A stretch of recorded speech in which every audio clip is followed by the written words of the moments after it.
get this tool. This one's original.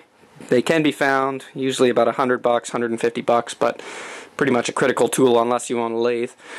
So what it is, has 2 cutting teeth. You thread your booster inside of it.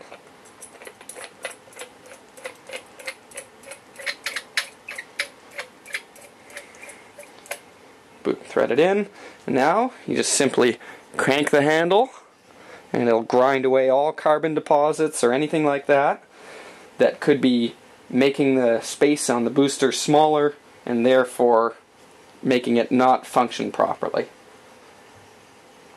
So this one's pretty clean right now. You're just starting to hear a little bit of grinding now right at the very bottom. There you go. And that's the carbon getting grinded off. That's it. Clean. Back to factory specifications, or close enough too that it'll run without an issue.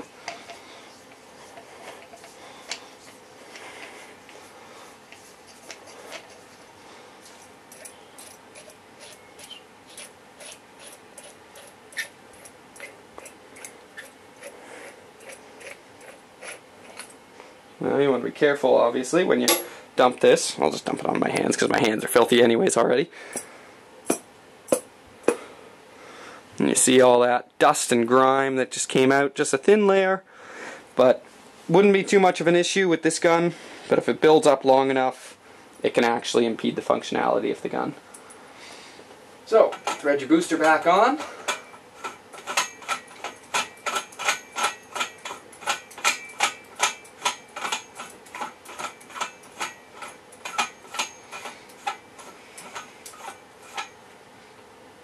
Okay, booster's on. Next, you want to. So I've timed my, or I've headspaced my barrel. I haven't timed it. Timing is a different issue that applies to full automatic guns. Headspacing is what you need to worry about for the semis. So next thing you do is you need to get your barrel extension connected to your trigger pack. So what you do is make sure that the barrel extension is oriented in this direction. Let me get a better angle for you. And make sure your trigger pack is oriented in the same direction. And what you want to do is there's a pin right here on the side of this. You want to slide that accelerator up and around it right before the barrel extension. So I'll go through that a couple times because that's something that a lot of people have a little bit of trouble understanding. You don't just want the barrel, you don't want the accelerator just hanging down. You want to get that accelerator curling up and in just right there. And you just give it a push with the spring. Hold it down. That's it. It holds itself in under spring tension from a cam. Okay. So, back to the gun. Slide the whole barrel. Your barrel assembly, or barrel extension, and your trigger pack back into the gun. Push your little pin right here on the trigger pack, which is what locks the whole assembly in place. Clicks in, it's locked in. You got your bolt. So your cartridge extractor here, this obviously goes on the front and the top. And it can come out as well by just rotating to that position, the top position. You can pull it out for cleaning if necessary or replacement. Slide it into its proper slots at the top of the gun here.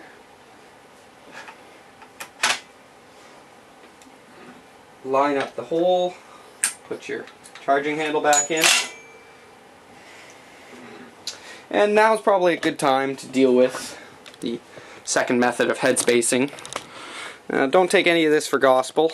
It's one way that I've learned and it works, but if you are doing it with a gun of your own or somebody else's firearm, it's a very good idea to actually double check all of these things with a second source, obviously. So, flip that up out of the way. Now, if you look closely, you can see, if you watch right here, so this is your barrel extension here, you watch right at this point, when I start pulling the charging handle back, oh, hang on, no, you're at the wrong spot there. Let's try another angle.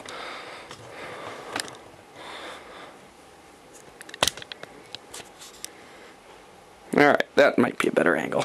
So when I start pulling that charging handle back, right in this slot here, where your barrel extension is, you'll see the barrel extension move back, and that exposes about 3/4 of an inch or so, maybe 5/8 of an inch of your bolt.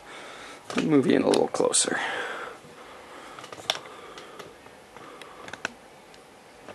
There we go.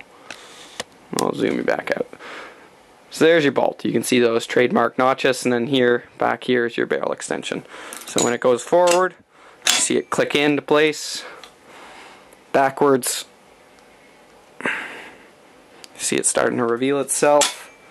And then the bolt unlocks after a certain amount of recoil, and then is free.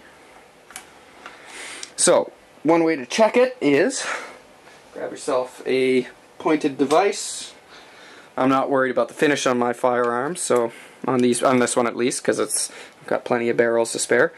You can tighten your barrel into place until it will not lock forward anymore. So you see when this point is locked forward, there's not even 1/1000th of an inch of clearance there. That's when it's locked properly. So grab your screwdriver into the notches, pry gently. I'll go 3 clicks, call it. 3 clicks tightened. Now I'll try to go forward. All of a sudden, that doesn't close. So I've gone too tight on my head spacing. So I'll go a click back. There's 1 click. Almost. Not quite.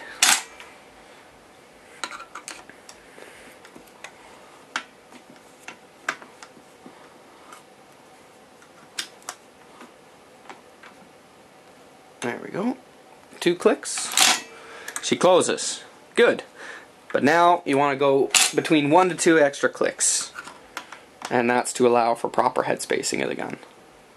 I know that my gun tends to like 1 click with most of the ammo I run through it. Some of the military stuff I have to go back 2 clicks from that point. There you go. Head spaced. Not timed. Not timed for full automatic fire, just head spaced. Now that'll run though. Okay, so bring you back around here.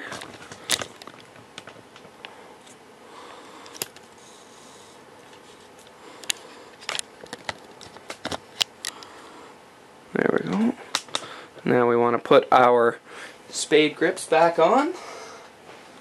So again, here's a closer look at that mechanism there. Let's see if I can get it in focus. Maybe not, but you can see when my thumb goes down, there's a whole mechanism there that pulls up on the trigger. Because this is your trigger and it's an upwards pull with the 1919 platform. Slide that into the notch. Bring that forward. And now what you can do, pull your charging handle all the way back and turn your pin 90 degrees, holding onto that charging handle because now it's under spring tension. Close the feed cover. She's good to go. Put our sights back on. And in my case, I have to do the dumb thing of making sure I don't have my sights too far forward, otherwise it interferes with my feed cover. But it works. Snug the sights back down. I'll check the zero on that next time I'm at the range. Only takes a couple shots usually. And you're good to go.